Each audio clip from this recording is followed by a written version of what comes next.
کہ اے تعریف والے، کیا بات ہے تیری، تو تعریف والا ہے، تو محمد ہے، لیکن حقیقت میں یہ نام عبد المطلب نے نہیں رکھا۔ کس نے رکھا؟ اللہ نے رکھا۔ کس نے رکھا بولیے؟ اللہ نے رکھا۔ اب سن لیجئے، محبت کی طرف آ رہا ہوں، آپ کے ذوق کی طرف آ رہا ہوں۔ یہ نام اللہ نے رکھا۔ کب رکھا؟ جناب سیدنا آدم کو اللہ رب العزت نے جنت سے نکالا، زمین پر آئے، جدائی رہی، کافی عرصہ ملے، اس کے بعد اولاد ہوئی، تو آدم کے اولاد کے اندر جناب شیس علیہ السلام کو رب نے یہ مقام نبوت کا عطا فرمایا۔ ایک دفعہ جناب شیس علیہ السلام اپنے باپ آدم سے گفتگو کرتے ہیں، پوچھتے ہیں کہ ابا جان یہ بتائیے کہ آپ سے خطا سرزد ہوئی، آپ زمین پر آئے تو اللہ نے آپ کو کیسے معاف کیا؟ یعنی خطا ہوئی تھی، آپ زمین پر آ گئے تھے، تو اس کے بعد جب آپ کو معافی ملی تو وہ کس طرح ملی؟ توجہ ہے نا آپ حضرات کی؟ بلند آواز سے کہو سبحان اللہ۔ اللہ اللہ میرے کریم نبی جناب رحمت للعالمین کے غلاموں جناب شیس علیہ السلام اپنے باپ آدم علیہ السلام سے پوچھتے ہیں، ابا جان آپ سے جنت کے اندر خطا سرزد ہوئی، آپ کو اللہ نے جنت سے نکالا، آپ زمین پر آ گئے، اس کے بعد اللہ نے آپ کو معاف بھی فرما دیا، کس وجہ سے اللہ نے آپ کو معاف فرمایا؟ جناب سیدنا آدم علیہ السلام جناب آدم علیہ السلام کی آنکھوں سے آنسو جاری ہو گئے، کہنے لگے بیٹا کیسی بات پوچھ لی؟ آج تو نے پوچھ لیا ہے تو تجھے بتا دیتا ہوں کہ میرے رب نے مجھے کیسے معاف فرمایا۔ جناب سیدنا آدم علیہ السلام فرماتے ہیں کہ میرے بیٹے میں جنت کے اندر اس وقت گیا جب اللہ رب العزت نے جنت کو سجایا ہوا تھا، یعنی جب فرشتوں نے مجھے سجدہ کیا، سجدہ کرنے کے بعد مجھے جنت میں داخل فرمایا، میں نے جنت کے دروازے سے اندر قدم رکھا، میں کیا دیکھتا ہوں کہ جب ابھی میں نے جنت کے اندر قدم نہیں رکھا، پہلے میں نے جنت کی دہلیز پر دیکھا تو میرے رب نے جنت کی دہلیز پر نام محمد لکھا ہوا تھا۔ آواز سے کہیں ذرا سبحان اللہ۔ تھوڑی سی آواز کو کھولیں بھائی جان، تھوڑی سی رب نے جناب تھوڑی بیس بھی کھول دیں، ایک کو تھوڑی کھول دیں۔ اللہ رب العزت نے جنت کی دہلیز پر نام محمد کو لکھا ہوا ہے۔ اس کے بعد میں جنت کے اندر داخل ہوا، میں کیا دیکھتا ہوں؟ جنت کے در و دیوار پر محمد محمد لکھا ہوا ہے۔ جنت کے اندر جتنے بھی درخت ہیں اس درخت کے اوپر رب نے نام محمد کو لکھا ہوا ہے، جتنے پتے ہیں ان پتوں کے اوپر محمد محمد لکھا ہوا ہے۔ جناب آدم کہتے ہیں کہ میرے بیٹے میں نے جنت کے چاروں اطراف پر نام محمد کو لکھا ہوا پایا۔ اس کے بعد میں نے اپنی نگاہ کو عرش کی طرف اٹھایا تو میں کیا دیکھتا ہوں کہ عرش کے کناروں پر میرے رب نے نام محمد ان لفظوں میں لکھا ہوا ہے۔ میرے رب نے لکھا کہ لا الہ الا اللہ محمد رسول اللہ۔ اور بلند آواز سے کہہ دیں ذرا۔ اللہ رب العزت نے عرش کے کناروں پر لا الہ الا اللہ محمد الرسول اللہ لکھا ہوا ہے۔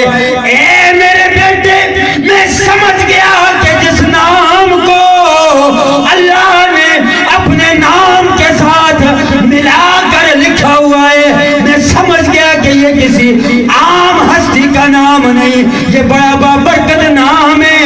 جب میں زمین پر آیا مجھے خیال آیا، 360 سال کے بعد مجھے خیال آیا کہ میں نے عرش پر نام محمد لکھا ہوا پڑھا تھا۔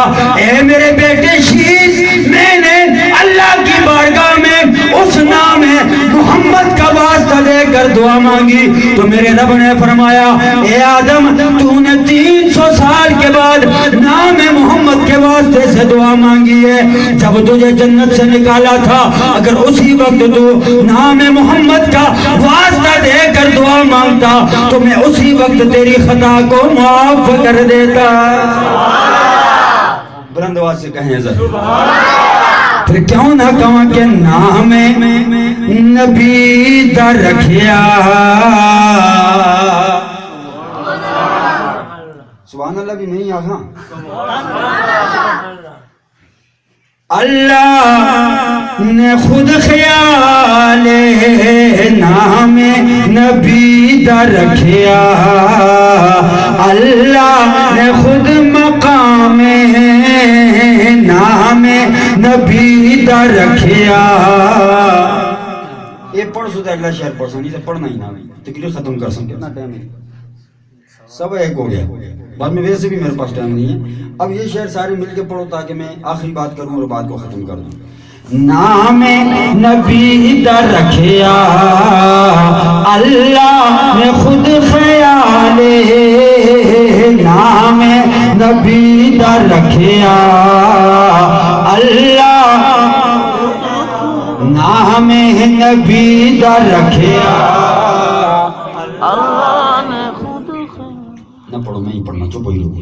اے نمازاں وچ وی نالے اے اذاناں وچ وی نالے اے نمازاں وچ وی نالے اے اذاناں وچ وی نالے رب ایس تو جدا نہیں رب ایس تو جدا نہیں نہ رب تو جدا سونا مدینے والا دکھیاں دا آسرا. سبحان اللہ تے آ ہی سکنے ہو نا. سبحان اللہ. آپ اور بلند آواز نہ لاگو.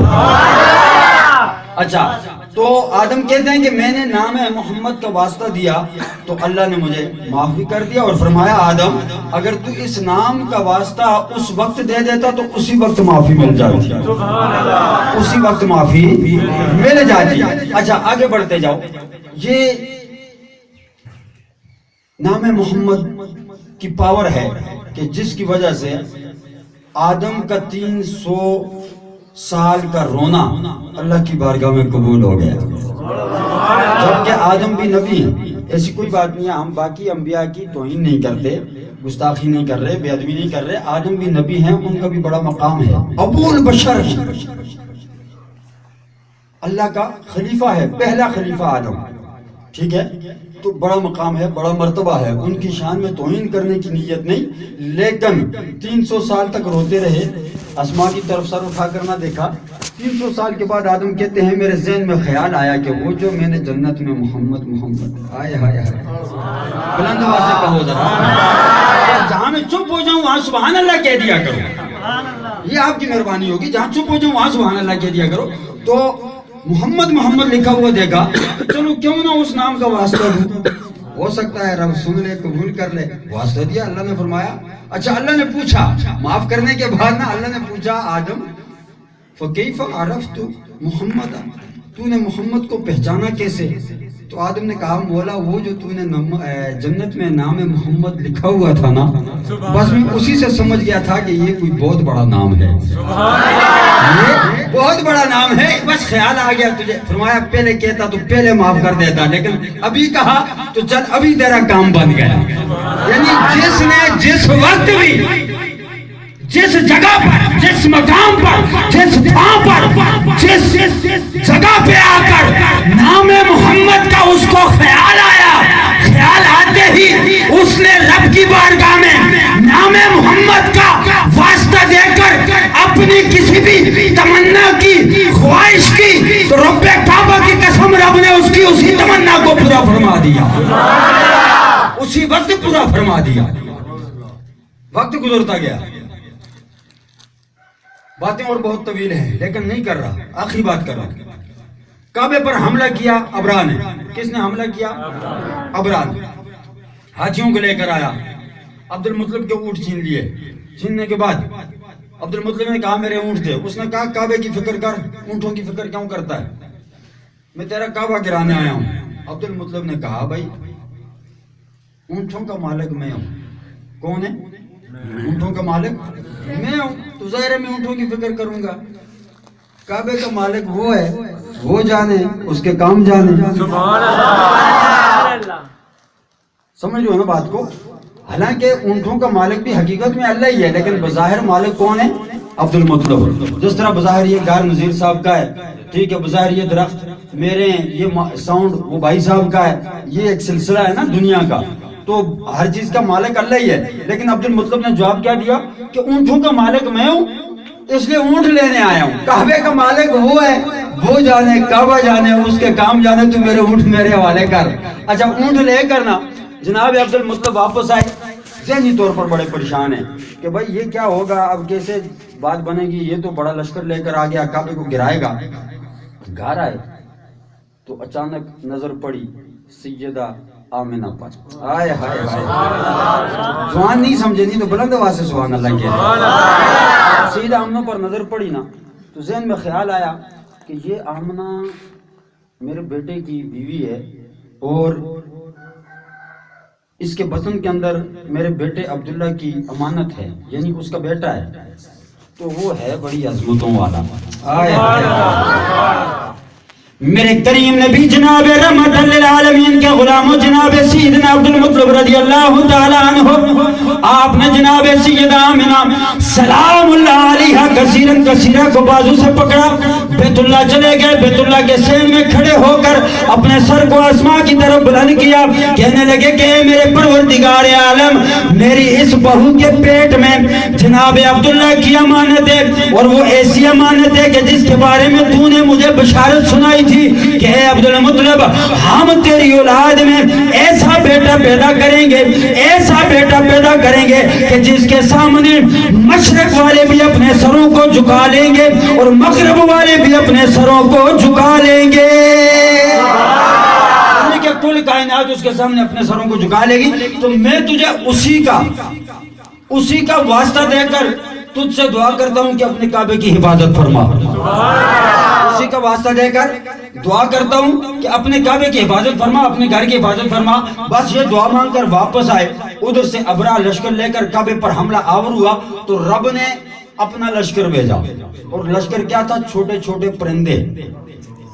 3 کنکریاں انہوں نے چونچوں میں پکڑی ہوئی ہیں, ایک ایک کنکری اپنے اپنے پنجوں میں پکڑی ہوئی ہے, 5 کنکریاں ایک پرندے نے اٹھائی ہوئی ہیں. آقا فرماتے ہیں کہ ہوا سے آ کر اوپر سے وہ پرندہ کنکری, اتنی سی کنکری پھینکتا ہے نا, تو جس کے سر میں لگتی ہے اس کو ایسے چیر دیتی ہے جیسے کسی نے تلوار کے ساتھ چیرا ہوا ہے, اس طرح اس کو چیر دیتی ہے. تو یہ نام محمد کی پاور ہے کہ جس نے بھی نام محمد کا واسطہ دے کر رب کائنات سے دعا مانگی تو اللہ نے اس کی دعا کو اس شان سے قبول فرمایا کہ اس کے وہم و گمان میں بھی کبھی ایسا تصور نہیں آیا.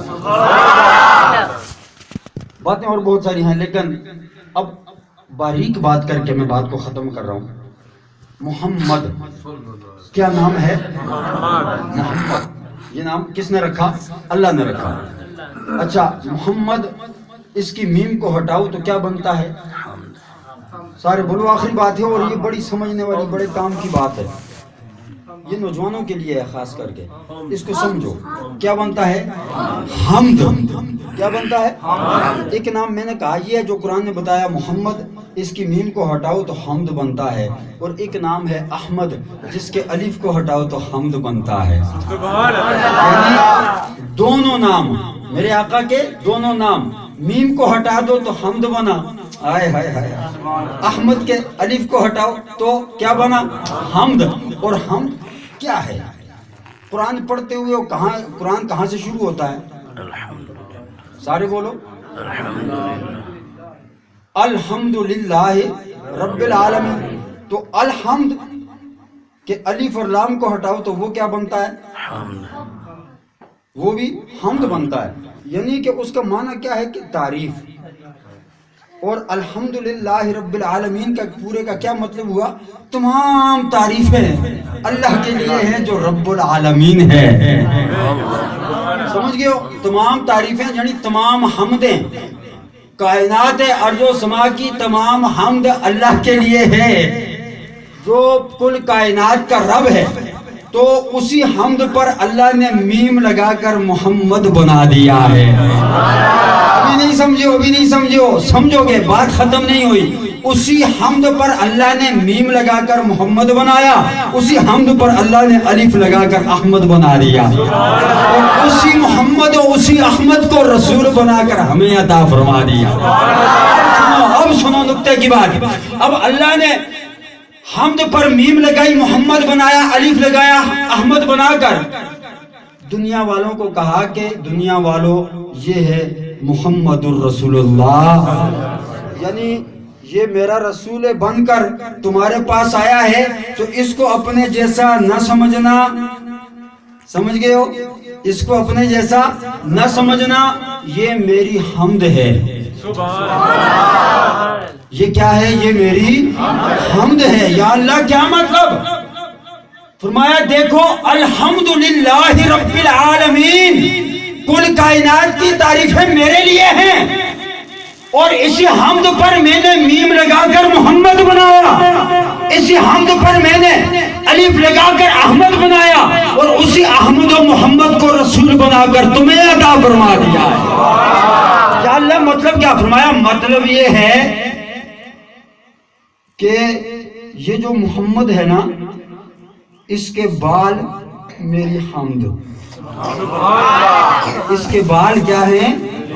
اسی لیے قرآن کہتا ہے وَاللَّيْلِ إِذَا يَغْشَى، اس کے بال میری حمد، اس کی پیشانی میری حمد، اس کی آنکھیں میری حمد، اس کی گردن مبارک میری حمد، اس کا سر مبارک میری حمد، اس کا چہرہ میری حمد، اس کا بولنا میری حمد، اس کی زبان میری حمد، اس کے لب میری حمد، اس کے رخسار میری حمد، اس کا چلنا میری حمد، اس کا بیٹھنا میری حمد، اس کا اٹھنا میری حمد، اس کا گفتگو کرنا میری حمد ہے، اس کا سونا بھی میری حمد ہے۔ بلند سے کہو ذرا، اس کا سونا میری حمد ہے، اس کا جاگنا میری حمد ہے، اس کا مکے میں رہنا میری حمد ہے، اس کا مدینے میں رہنا میری حمد ہے، اس کا عرش معلیٰ پر جانا میری حمد ہے۔ تو سن لو، سر کے بالوں سے لے کر پاؤں کے ناخنوں تک ذات محمد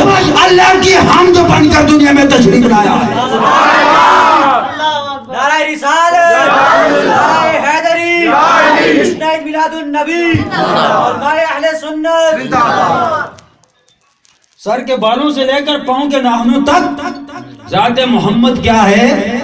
اللہ کی حمد ہے۔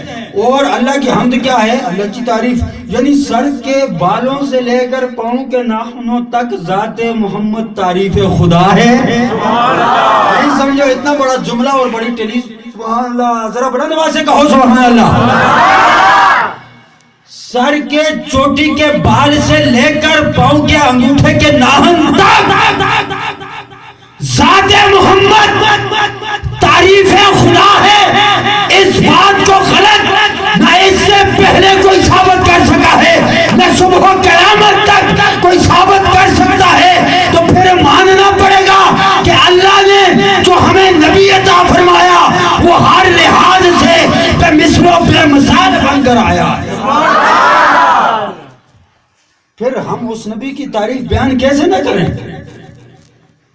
اور سن لو آخری بات، اس جملے کے ساتھ میں اپنی گفتگو کو ختم کر رہا ہوں کہ صرف نام محمد کا اللہ نے لحاظ نہیں رکھا، بلکہ یہ نہ ہونا کہ میں نے شعر پڑھا کہ نام نبی دے رکھیا اللہ نے خود مقام ہے، اے نمازاں وچ بھی نال ہے، اے اذاناں وچ بھی نال ہے، رب اس تو جدا نہیں، نہ رب تو اے جدا ہے۔